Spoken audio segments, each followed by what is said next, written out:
if you take nothing from this, but that the power that you have to really say something incredibly motivational that can inspire someone else is huge. And it's really easy on our end. Welcome back to the Badass Leaders podcast and today's episode where we're going to shake things up a little bit. That's right. I'm switching roles and seats and stepping into the guest seat. Instead of hosting, I'll be the one answering all the questions, and I couldn't ask for a better interviewer than Gia Ganesh. As a longtime friend and former colleague, Gia knows me well, and I'm thrilled to have this conversation with her. But before we dive in, let me introduce Gia properly. She is the Senior Vice President of People and Culture at Florence Healthcare, a true expert in scaling people functions in high-growth SaaS environments. Gia is passionate about creating psychologically safe workplaces where employees feel empowered to bring their whole selves to work, innovate fearlessly, and embrace mistakes as part of growth. Now, if you're new to the podcast, welcome to our community. I am super thrilled that you are here joining us. I have one big favor to ask. Please pause and subscribe to the podcast on whatever platform you're listening or watching us on. It will really help us be able to continue to bring amazing guests to you so that we can all learn together and be our best selves. So are you ready? Let's do this. Join me, Gill Nelms, on today's episode of the Badass Leaders podcast, where I'm joined each week by industry experts for intimate and eye-opening discussions about the challenges and joys facing the leaders of today. Listen in and get ready to scale your company, grow your brand, and unlock your full badass potential.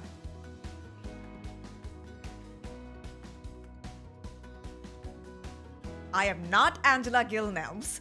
I am her friend and ex-colleague from Florence Healthcare. My name is Gia Ganesh, and we're switching things a little bit today with her podcast. I'm going to be in her seat asking her the questions because we want to get to know Angela. There's so much to this amazing lady that you all should know. You've all learned a lot from her as she interviews and talks to other people.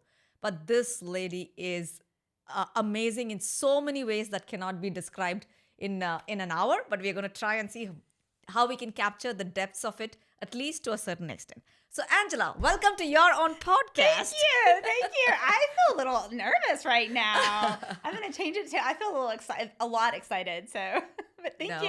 You're going to be fine, Angela. Feel at home, in your own podcasting studio. But thank you for giving me this opportunity for, Thank you. Firstly, spending an hour with you is really, I love spending time with you, as you know, and then getting to know you a little bit more. And I want you to share with your podcast listeners things that they don't get to hear because you keep asking people questions, right? Okay. Deal. Are you okay? Yep, let's do it. Let's do it. Okay. I want to start with be brave, be badass. Okay. You've said that I know you for the past 7 years, I think, 6-7 years. And ever since I've known you, you've said that phrase. You have to tell us what that means, how you came up with it, why that is your motto for life. That is such a great question. So, as many things, I kind of stumbled onto it in a time in my life where I just needed encouragement. So I created that hashtag about 14 years ago. Wow. And it was when I first started doing triathlons. And so marathons, triathlons, and exercising. Mm-hmm. And I became really passionate about motivating other people that they could also do it, right? How many times do we see someone do something and we think, I could never do that? Yes. Okay. Yes. And it's typically we absolutely can do that if we really want to, right? And so I started understanding this idea that each of us individually, we have our own personal badass. And what does that mean? Mm-hmm. It is our absolute personal best at that time and stage in our life. And what my badass is different than what yours is, Gia. But we each have our own personal badass, okay? And the thing that I've realized is that oftentimes we as humans are afraid to try and strive towards that.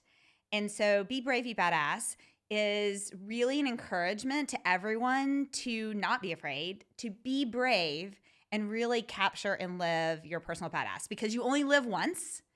And, it's like that poem, The Dash, that I share with a lot of people. You only live once. And so using that opportunity to absolutely be your best. And now it's evolved with the AGN group into helping teams, companies, and organizations also be their absolute best. Awesome. Thank you for sharing that. Uh, it's easy to say that, right? Like it's easy for me to say to you or for you to say to me, be brave and be badass.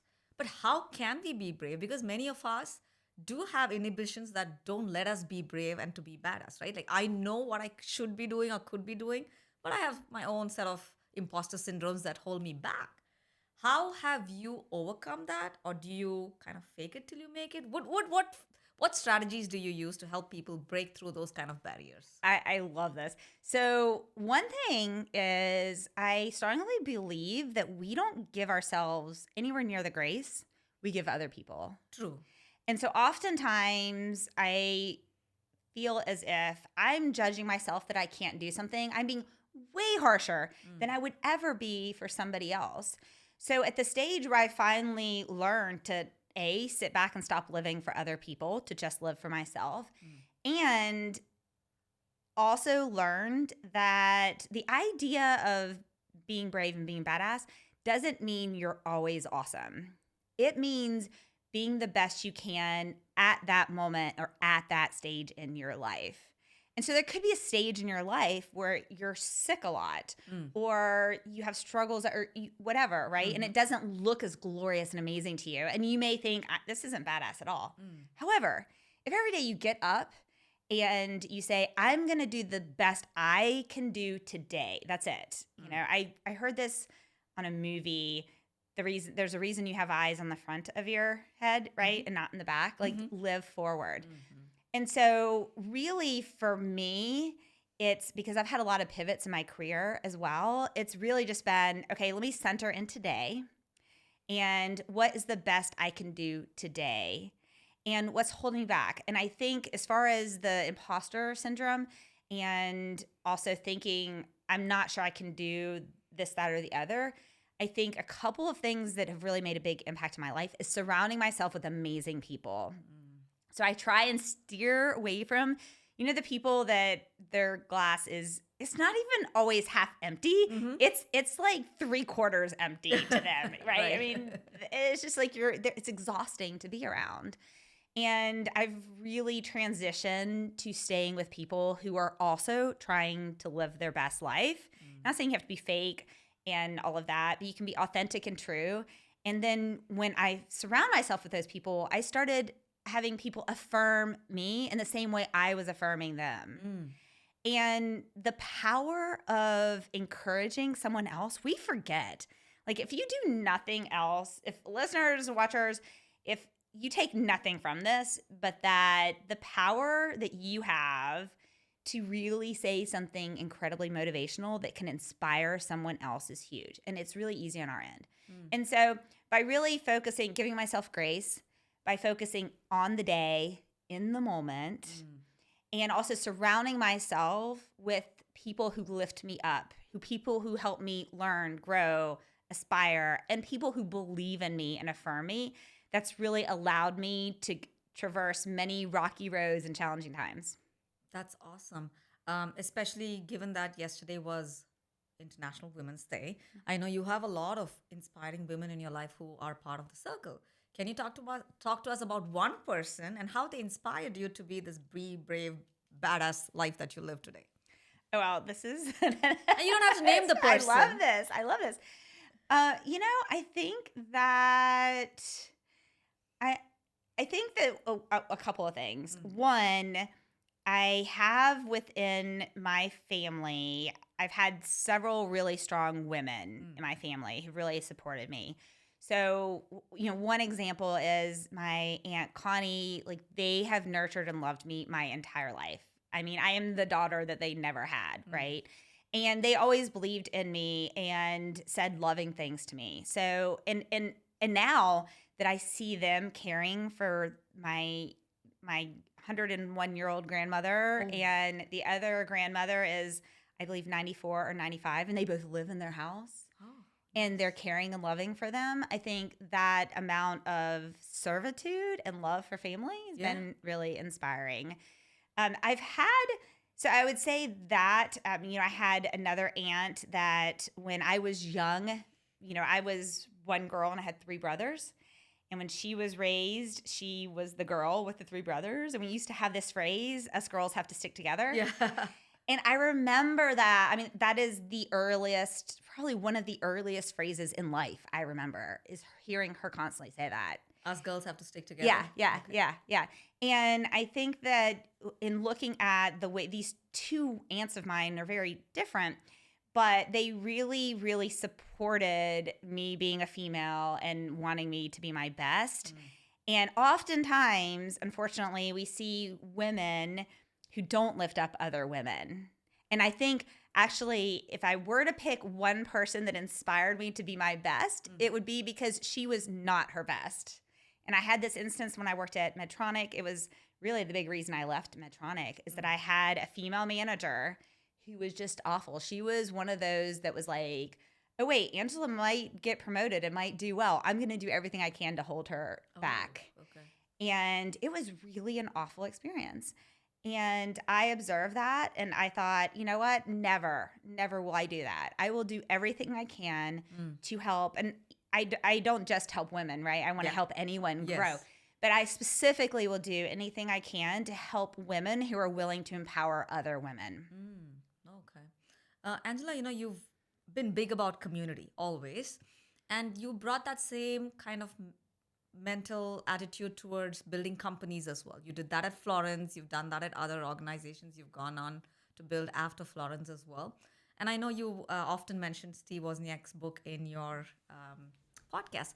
I don't recall you mentioning that book when we worked together at Florence, but you already had that attitude about white glove customer service. That was the phrase that I'd heard from you the most, like after the Ritz of the world, Ritz-Carltons of the world, you were the only one who doesn't matter what we do, we have to provide white glove customer service. So tell us a little bit about how you cared so much about building a community where we provided white glove customer service and ensure that we had that community feeling inside and with our customers. I love that. Well, what's funny is you didn't hear me mention Steve Wozniak's book then because he had not written it yet. Exactly. And he published his book in 2023.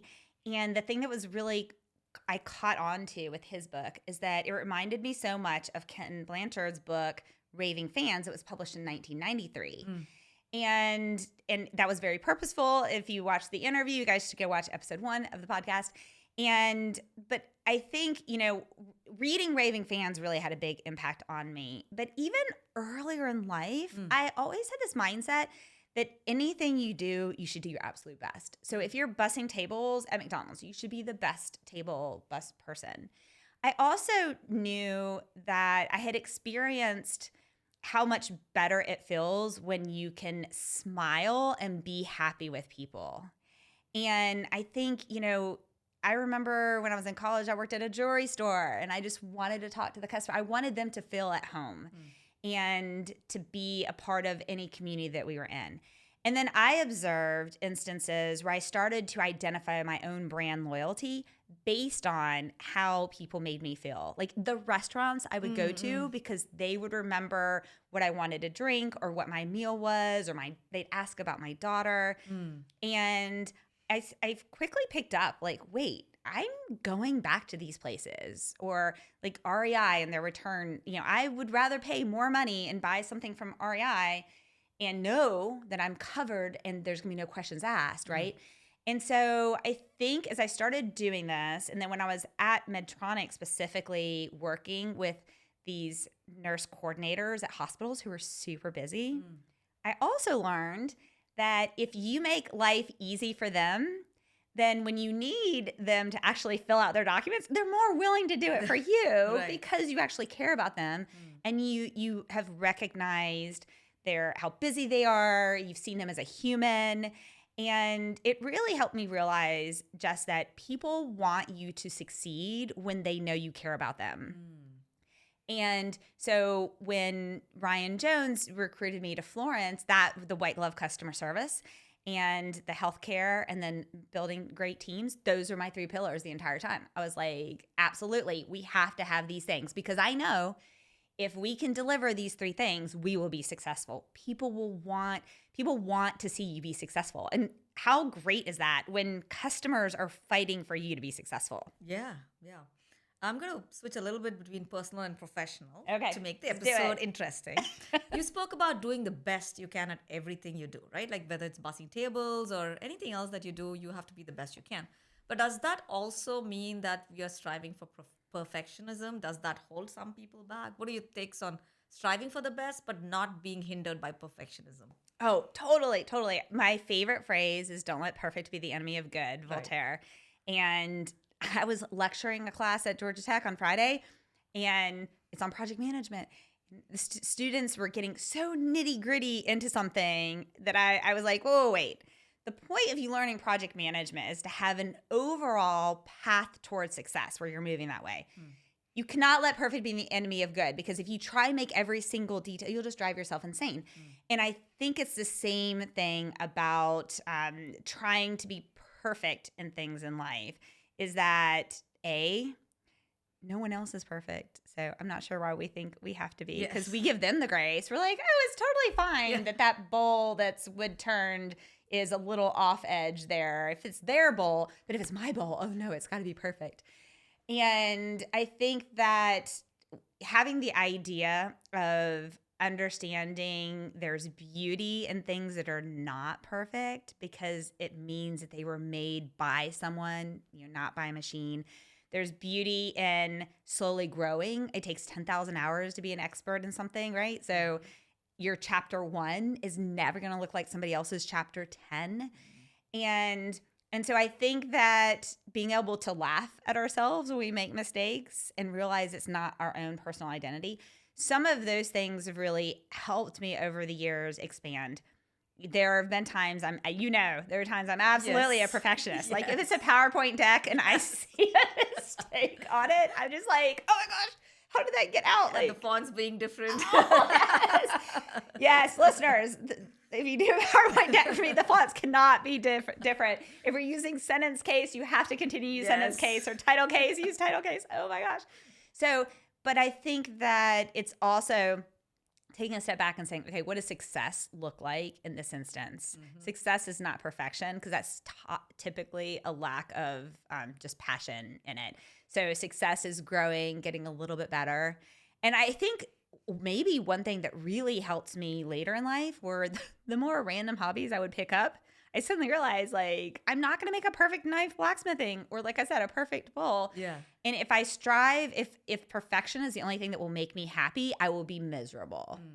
And so I really want to get to, also, I think if you want to break your perfectionism at some point, get to a point where you're blacksmithing and something looks a little off and you're like, oh, I'm going to keep fixing it.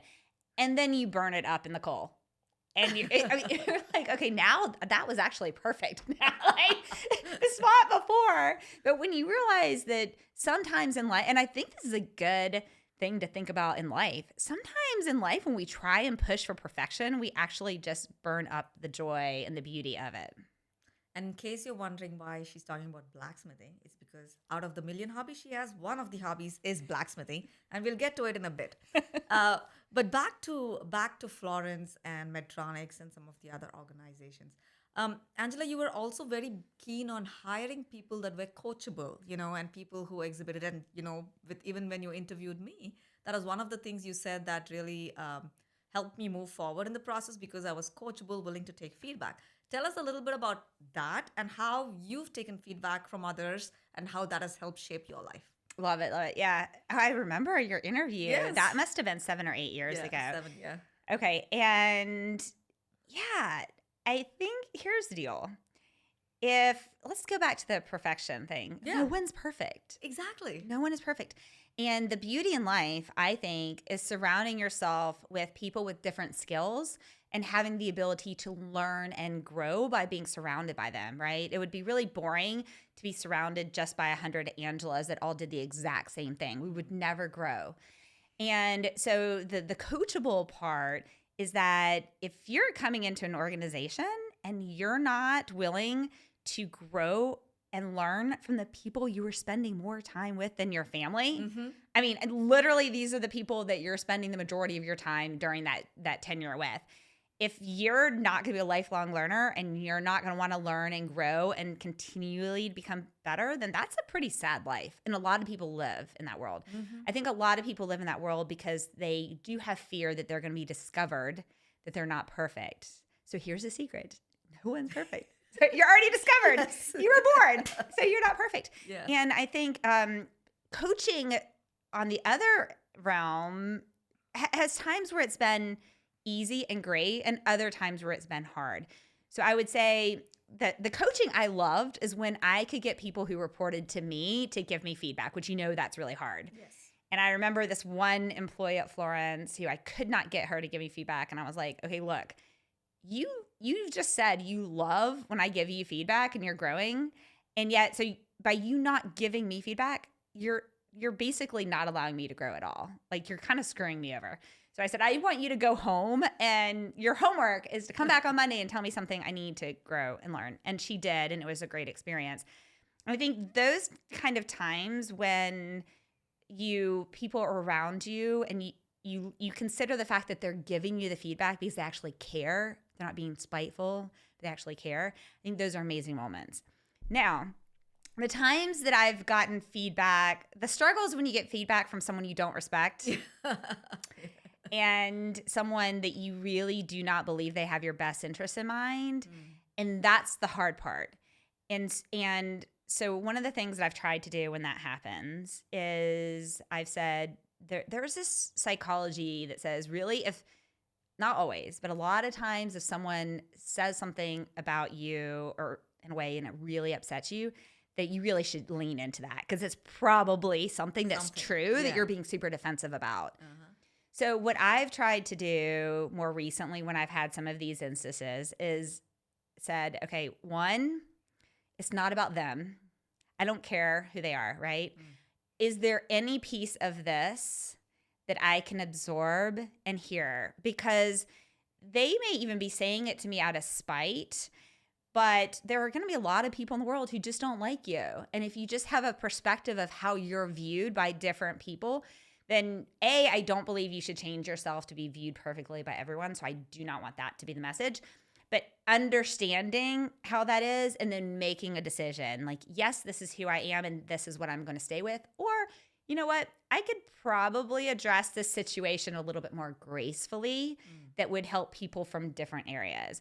So I think that is the hardest part is when you get feedback from people you don't respect. And I think also if a listener is in an experience like this, then I would also say to them, are you at the right place you should be working at? Maybe it's time for you to transition somewhere else and work with people that you really respect and then take their feedback. You currently work at Biolocity? Biolocity, yes. Do you see upcoming entrepreneurs that are willing to take feedback, or is that something that holds them back because they think they already know or have it figured out? Both. Okay. So yes, I am brand new at Biolocity, which is a philanthropic organization it's funded through Georgia Tech and Emory and through endowments and grants. And the goal is to help commercialize things that have international or intellectual property at either Georgia Tech or Emory. So faculty, staff, or students who have developed something amazing. And the goal of the program is to get it to patients as quickly as possible. And so I can think of some of the teams that are amazing. They come to us and they are like, okay, even simple things, should we do an LLC or should we do a C Corp? Should we do this? What should we do for our QMET? And they're really seeking to help. Or they're like, can we practice our pitch deck with you? Or you say something, you're looking at their slides and you say, okay, your slides look like you're presenting at a research conference. You're trying to get money. So stop presenting that way. Let's present how you're selling to VC and they will love it and they'll take it. And then you have some who will hear you and you'll try and coach them and they'll say something and you may say, okay, whatever you do not say that to a VC. And then they'll get into this defensive mode where they're like, oh, of course, I would never say that to VC, but I'm going to say that here. Well, you and I know the words that we use in times like that are what you end up saying, right? Because you get nervous. That's what you're believing, right? Exactly. And so this individual got really frustrated, and I just reiterated to them, here's the deal. I know for a fact that the words you say in meetings like this, if you don't practice the way that you need to for the customer, your next customer is going to be a VC, then you are going to say that in that way. So I'm sorry it upset you, but I'm going to give you that feedback because I want to see you be successful. But it is really hard because I'm working with some brilliant people who are amazing, way smarter than I could ever be, which I love. So I'm constantly learning from them. And then we have some teams that we may pull funding from because they're not coachable. And we're all about commercializing. And if you're all about keeping your research in lab and adding all these bells and whistles to it, then our partnership is probably not the right one. So if there's a team, and actually we're in the middle of a funding round, and some of the stuff we're looking at with the teams we may fund are which ones are coachable. Because if they're coachable at this stage, then we can help them be really great. I think it goes back to what you and I have said for a long time. Brilliant jerks do not work. Yes, well, right? Brilliant jerks do not. Yes, Yeah. Get rid of So those. it's so important. It's just not, just being technically competent or brilliant is not enough. We all have to be adaptable, coachable, and agile and nimble in these times where we can also collaborate well with others. That emotional intelligence has to be high as well, right? Yes, absolutely. Spot on. I remember you giving me a gift very early on. I know what this is. Early on when I started, it was a pair of socks that said, go on to make your next mistake, right? Is that something along those lines? Yeah, there's a rocket on it. Yeah, there's a rocket on it, onto my next mistake or Yes, something like that. yes. Basically, you urge me to shed my perfectionist tendencies and to, make progress and make my mistake and move on. I wanted to bring the socks, but I could not find it today. I bought myself You a pair of those socks maybe a year and a half ago because I remember that story. And so, I'm not sure I could find. I'm not sure I could run and find them really quick, but we'll put a link in the show notes to the Amazon link, and then you guys can all purchase them. Yeah. The reason I brought that up is because, that's helped me grow. That was feedback that was delivered in a fun way. Talking about fun, Angela knows how to make things fun quite a bit. Even at Florence, she did a lot of quirky little things she would bring into office. She had these no buttons. Do you remember those little buttons? Yes, that where you press the button. No. So you've always infused fun into work, even though you are delivering important messages. Fun has been a big part of your life. How do you coach people to have that fun approach as you coach leaders and other folks through the AGN group as well? The reality is that people engage more, open up more, and remember more when they do things that have a spirit of fun to them. If they laugh, there's something about the energy that you use to laugh. And also, I think when leaders specifically do this, you're more human to them, yes. right? And it also allows us, the fun thing about the no button is I had quite a few team members who were horrible at saying no to things. And I was like, read this book, Boundary by Cloud and Townsend, and here's a no button. And, and it was a way that I wanted them to think about these things, but in a fun manner. And it's even, for example, on Friday, when we were teaching project management, and we were splitting up into groups, the comment came up, I made a whole bunch of funny potential topics. And I'm like, I don't want to sit, I want you to create a project on, this funny thing. I don't want to sit and watch some boring project that you're creating, right? Let's have fun. And we did. We had a blast. And I think that those moments when you engage the creative part of your brain along with the other more analytical side, then the experience is more impactful and it lasts longer. And people feel more at home and comfortable. And it also shows that you've been thoughtful, right? It's not just an assignment you just said, hey, create a project plan, but you've taken the time to think through fun topics. And sometimes you make it very personal as well, right? Like you've delivered poker chips to Kevin at one point, etc. Yep. So all that shows that you've taken time to think about the person and make something that resonates with them.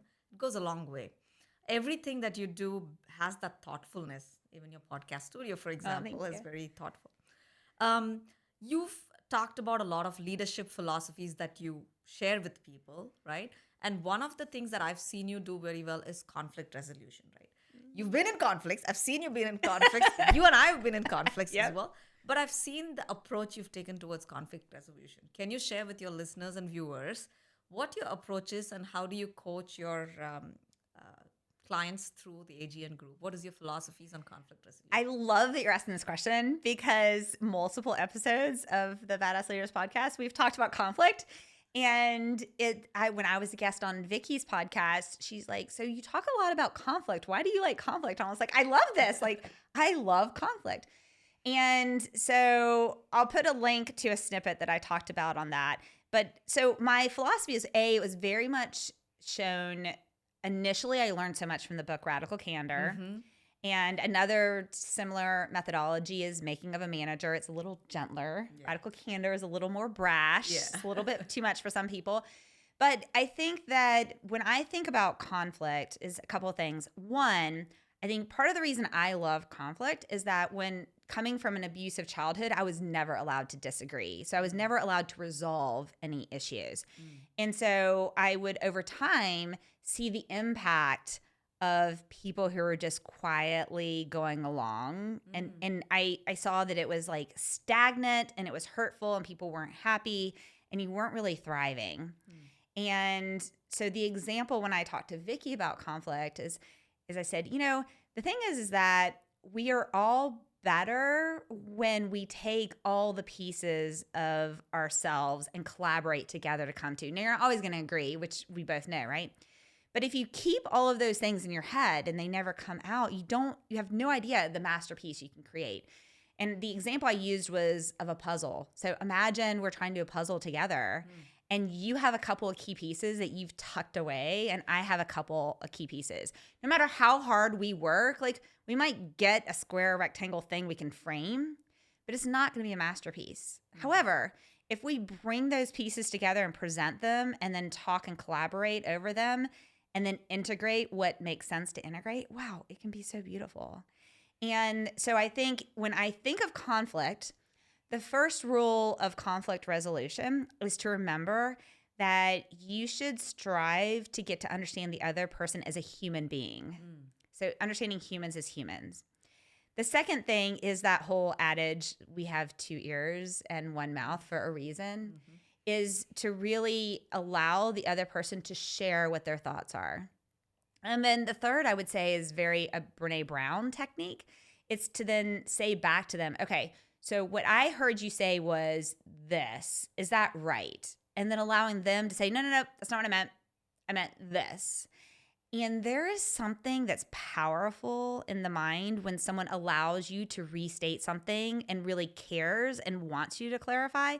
Then suddenly, instead of, I really want the word conflict to not feel like a cuss word to people. I think a lot of people like cringe over it, right? Cringe is the right word, yes. Yes.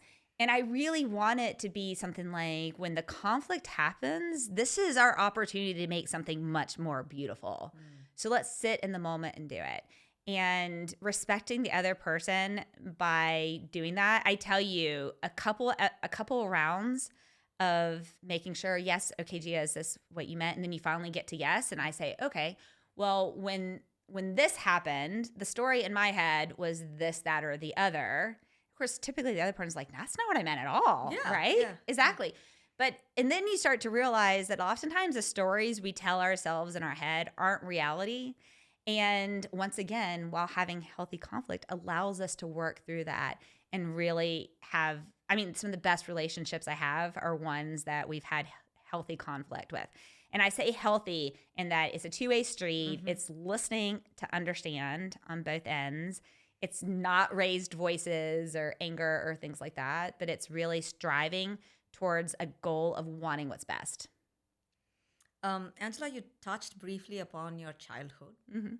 If you don't mind telling us your journey through childhood and how that shaped you to be who you are and how that's also helped you adapt this badass philosophy that's running your life today. Yeah, so I was really the third child of my parents. My parents got pregnant in high school. Their first child was born early, and I'm not sure if he was stillborn, but he was born with disabilities and either was stillborn or died very quickly after. Interestingly enough, at 7 months, which was the same time that I lost my first child. And then my mom got pregnant very quickly and had a boy. She was really happy. Unfortunately, my mother, her whole life, had struggled with health issues, and so she had found her father had died by suicide, and she was the one that had found him. And it had other replicate or what are the words that I'm looking? What is the words? Implications, repercussions. Right. Repercussions. Yeah, yes, exactly. To her and her own life that caused abuse for her. And so she had developed this where she really didn't like herself. And so when she was pregnant with me, she told my aunt who'd been struggling to have kids, who was on fertility treatment, like she didn't want to have a girl. And my aunt had shared that, she did want to have a girl. And if so, she would name her Angela. And so then I was born and my mom named me Angela to spite her sister-in-law. Oh, and now the beauty of this is that my aunt and uncle ended up having 2 boys and they did not have a daughter. And I ended up being their daughter. Like they are literally parents to me now. And so that was a gift. But anyways, so when you have a child, though, that is raised up with a mother who can't stand herself and therefore can't stand this little girl, I was brutally abused very badly for the first, I guess maybe 4 years of my life. And they kept calling Child Protective Services to come in. And then, of course, they would come in. They were like, nothing's wrong. Until my mom broke my nose really badly. And then they couldn't hide it. And there are all these court hearings. When I was a teenager, I came across the tapes. This was back when we had tapes, right? I came across the tapes and I would listen. And it was really crazy as a teenager to hear your voice in a court recording from, that young. So anyway, but I really struggled growing up because then I had a whole bunch of abuse from my father and one of my brothers. And yet somehow I just knew that I was good. I knew that I was a good person. And despite all the negative things people were saying to me, I was just like, no, I know I can do this and I will. And I think that really just having that inner fire really kept me to that. And every time had so many obstacles and so many pivots, but I just never gave up. Never, ever, ever gave up. And I think that has been kind of my calling card, is saying, I'm not going to give up. And then the biggest beauty was maybe my 30s when I suddenly realized I'm spending all this time trying to make my parents proud of me. Why am I doing that? Like, seriously? And then I just let go. And I was just like, I'm just going to be my best self. And you know what? To be my best self, I will say that growing up, I did a lot of service with the church and I loved serving. And I've been on many mission trips to different countries and I love helping communities and doing that. And so I think at the stage where I suddenly said, I don't need to make other people happy. I can be myself and I can keep looking forward. I've made a lot of mistakes, but I'm going to keep looking forward. And I can give love to other people and through that find much joy. That really, that's when we got to Be Brave, Be Badass. My whole point wasn't for me in the beginning. It was that I saw so many other people that were like, I could never do this. And I was like, yes, you can, And I really just wanted then to use my legacy to be helping other people be their best. Because when I do that, it just brings me so much joy. Yeah. A lot to unpack there. Also, even your story through your Georgia Tech years, when you went and got your degree with Rihanna, I want you to share that with your leaders because there's so much there, Angela. It's so inspiring. It gives everybody hope. It doesn't matter what circumstance you're in, you can rise above the situations. I'd love for you to talk through how you went through college with Rihanna as a single parent. Yes. So I decided at 29 to go back to school to get my engineering degree with a special need. She was 2 years old and she had physical, speech, and occupational therapy 3 times a week. And I went to Georgia Tech to get my degree in biomedical engineering. And I had so many people tell me, including my ex-husband, her dad, that I would never graduate. I couldn't do it. Like I couldn't do it by myself. And whatever, which once again, like, please tell me I can't do something and then I will show you how I can do it. Yeah. And so I had to live in graduate and family housing.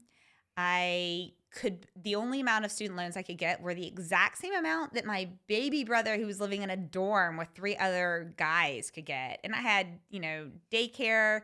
I did get alimony for a couple years because I had helped put my ex-husband through school. But I couldn't work a job because I had my daughter and I didn't have any money for childcare, and it wouldn't make sense. I had to pay for childcare while I was in school. Fortunately, I got a job working in a research lab that I worked in almost the entire time that I was there, and that really helped me and gave me a little bit of income. But I think I just was so determined to provide a great life for my daughter and for myself that I worked really, really hard. I remember it'd be so funny because we would do team projects, and then typically, mostly boys, and they like, oh, I didn't have time to do my part of this project. I'm like, are you kidding me? Like, I don't even start doing any homework until 8 or 9 o'clock at night. Yeah. After taking care of my child and doing all of these other things. But I think that sometimes the things that are the hardest are the things we want the most and we work the hardest towards achieving. And so I wanted that degree. I wanted highest honors. And I think the other part that really made my time at Georgia Tech, and Georgia Tech completely changed my life. Like, I'm so grateful. And I think it was also, I was coming through at a great time because the program was new and we didn't have the scholarships, the grants, the awards and stuff that the other engineering disciplines had. And it was really quite frustrating because we would go to the Women in Engineering banquet and all of these electrical engineering or chemical engineering, they would get all these scholarships and grants, and biomedical engineering would get nothing. And it was really because oftentimes those are sponsored by alumni with that, right? And the program was too new for that. But I was like, no, we can't do this. And so my happiest moment was starting these annual awards for Georgia Tech biomedical engineering students. And I just was showing Kajal them on Friday. Now it's a whole wall with plaques. And I was like, before me, like, we're not here. There was none of this. And it was just being able to, during that time, give back and also start creating a legacy of gratitude and appreciation and acknowledgement of hard work of other people. And by doing that, I was really lucky that I got the overall Best Student Award. It was the category that include research, leadership, community service, and academics. And so I received that award, which I was really shocked because I thought by being the person who was creating this whole program, no one would ever nominate and then vote for me. So then when my name was announced, I was like, oh my gosh, this is amazing.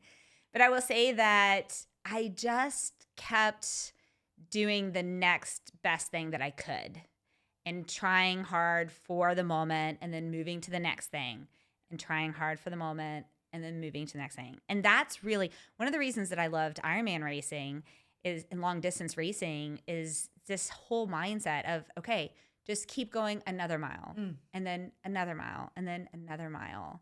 And plus I had this passion for engineering and healthcare. And so it was at the forefront of that. But I really thrived there and have so much gratitude for it.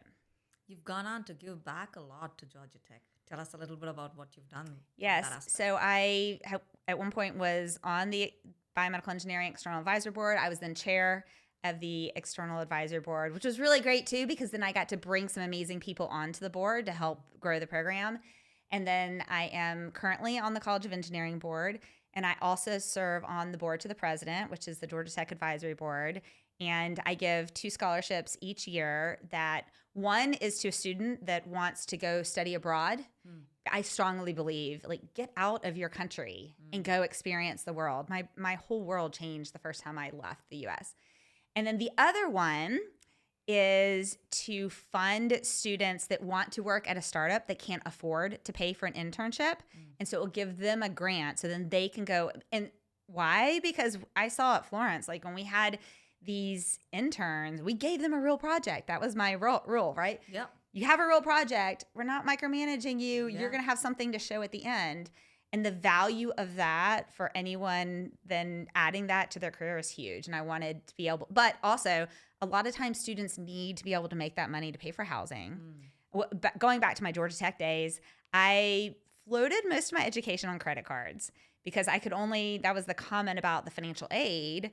It's like I can get enough financial aid to survive. And they said, oh, if you have more, then you're still gonna have to pay it off later. And I remember exactly where I was sitting, and I looked at the lady and I said, you do realize I'm just floating this from credit card to credit card. I'm still gonna have to pay it off later, you know? So I graduated with $80,000 of credit card debt that I eventually paid off.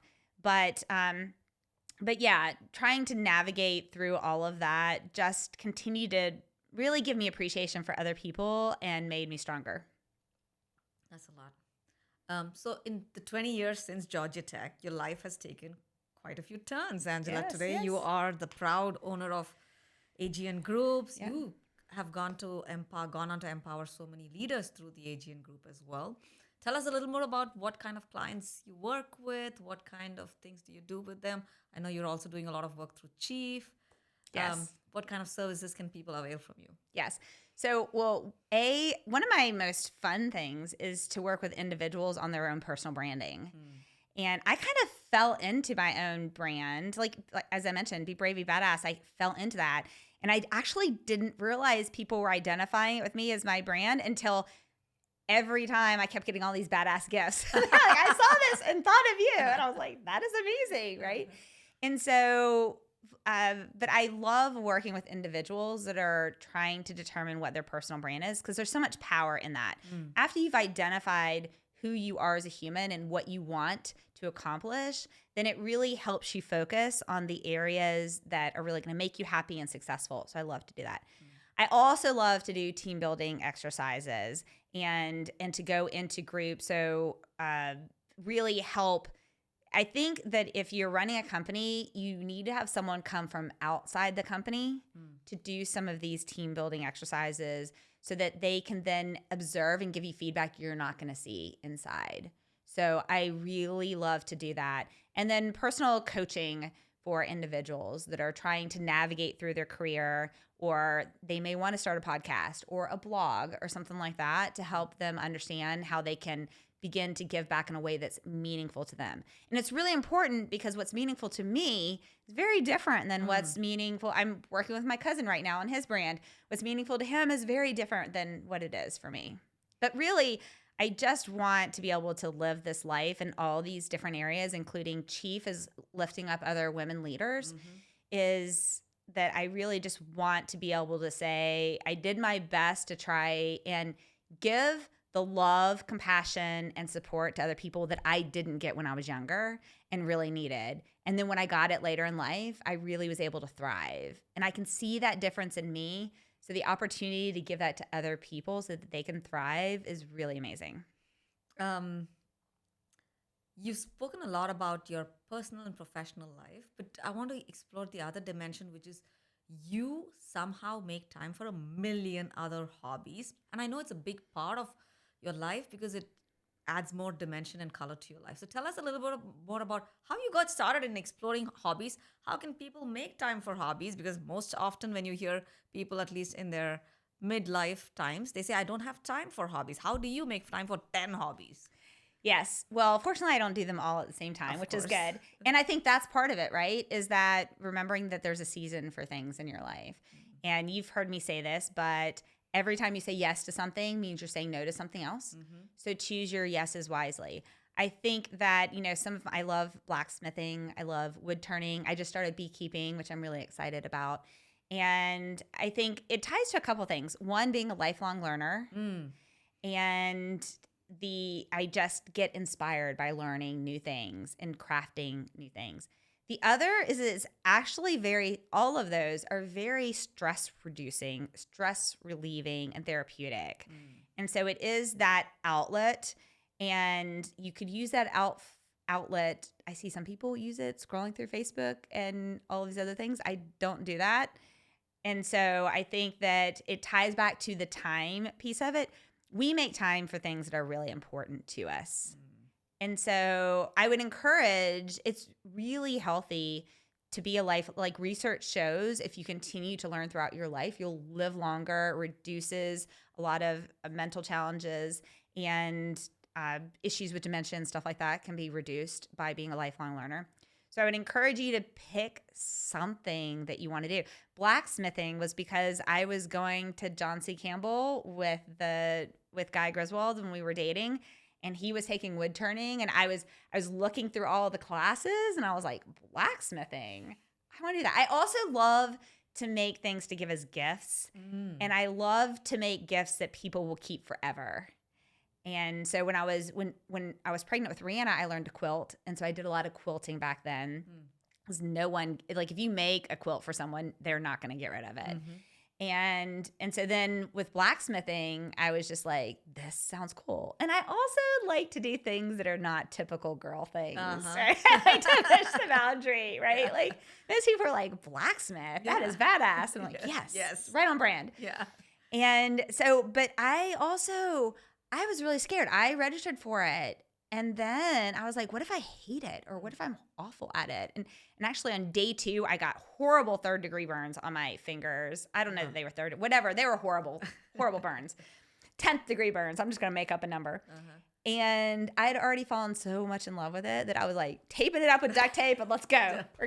And the instructor Pat, he was amazing. He still will message me. He was just like, I really thought you weren't coming back the next day after I saw those birds, right? I was like, nope, I'm in here. I'm going to do it. And so I think it's really empowering. And also you're banging on metal. So if you're mad at something, take a hammer and bang on some metal, right? So it's really pausing when you do those things. And your hobbies could be anything. It could be hiking in nature. Like, I've hiked all over the world. There was a period of time where hiking was a big part. There was a period of time when Ironmans, I did 6 Ironmans. That was my hobby. So I think it's also when it's okay to say to yourself, what do I want to experience in my hobby at this stage in my life? And then digging in and doing it. And quite frankly, I believe if someone else can do it, I can do it as well. Now, I may not be able to do it as well as them. It may not be perfect, most likely will not, as going back to our earlier conversation. But you know what? At some point, everyone is a beginner at some point. And so you just have to decide, are you going to have your beginning day today, 20 years from now, or never? Because 20 years from now may never come. Is it okay to give up on a hobby and go to the next one? Absolutely. If it's not bringing you joy, and I think that's a big thing, right? If it's not bringing you joy, or maybe if it's too expensive, right? Or maybe you don't want, I took a long period away from blacksmithing because the shop I used had to move and I didn't have a place to do it. So I transitioned into wood turning instead.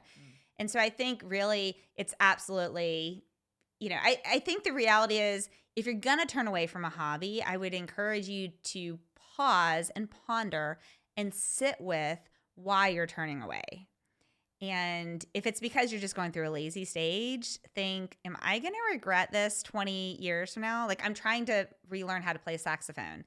And I quit that when I was in 9th grade. And it's a big regret that I have. Like, I really wish I kept playing saxophone now. So my saxophone is out in there for me to start playing saxophone again. And so I think that like anything in life, it's a stage and it's a time. And if you're going to transition off of it to something else, remember a couple things. One, everything you say yes to means you're saying no to something else. So choose that yes wisely. Don't feel like you have to do a hobby for the rest of your life. If you want to try something else and you only have so much time, jump in. And you can always come back, hopefully, sometime in the future. But I think trying to not make, especially at our stage in life, to not make the hobby be the chore. So I think when the hobby starts to become a chore or you start to dread it or something like that, then you're getting burned out.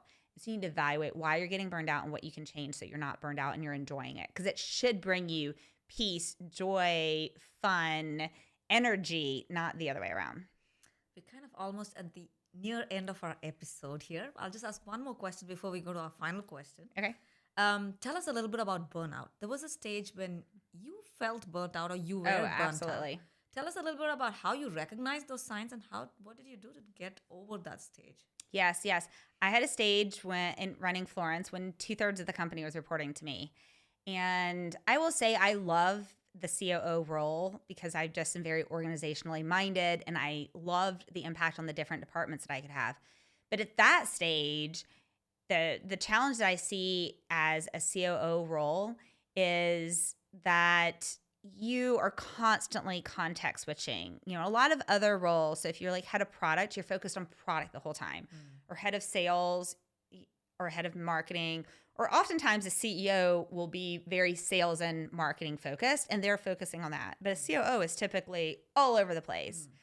And it just got to the point where all the context switching, all the challenges and all the different areas, and trying to be the connector when you're the glue to a lot of other groups, then that is really exhausting. And you don't realize it, right? Because you're just coming in and you're trying to bring people together. When you're that person trying to bring people together, it takes even more energy than if you're just participating. And so I suddenly realized like I was getting sick a lot. I was really ornery. I was kind of being bitchy at times, right? You remember I would go into meetings and I'd be like, okay, we're going to solve this, do this, and let's move on. And I suddenly realized like I'm not being the human I really want to be, right? And this is not healthy for me at all. So I'm really grateful that you know, I went to you and Ryan and to the board and was like, I need to take a sabbatical. I need time off. And so I did. I took 6 weeks off and I learned pottery, which I tried. One thing, I tried pottery, which I've done several times, but I'm like, pottery isn't really my thing. But I tried it because I was like, I want to do this. You know, I spent time yoga, meditation, got back into some of those healthy life practices that. And then when we came back, we were like, okay, she doesn't need to run 2/3 of the company anymore. Like some other people should step up. And it was just a good reminder to myself, once again, of healthy boundaries and, you know, choosing what you're going to say yes to. Thank you for sharing that, because many of us are maybe even struggling with not even realizing that we are on the brink of burnout as such. So thank you for sharing that. On to our last question for the day here, Angela. What is your favorite motivation? I knew you asked me that. And I was like, why do I not have it in here? So it is something like that. It is the quote that I wrote is my life quote. And that's every time I can't remember exactly what it is. But it is that when you were born, you were given one opportunity to be yourself, to build a legacy, and to make a difference. Make it count. Thank you. Thank you, Angela. We've enjoyed this episode of Getting to Know Angela on the Be Brave, Be Badass podcast. Thank you, listeners, for allowing me to share the space with this wonderful human being. Thank you. This was so much fun. I love it. Thanks for joining me for today's episode of the Badass Leaders Podcast. To hear more interviews with industry experts and learn how to grow your career and leadership potential, be sure to like, subscribe, and turn on notifications to ensure you do not miss future episodes. This podcast is a production of the AGN Group. To learn more about the AGN Group, visit our website at theagnGroup.com. There, you can discover more about our services, which include hosting workshops, management consulting, brand strategy, keynote speaking, and more. Follow us on all social media channels shown on the screen and displayed in the show notes. And until next week, be brave and be badass.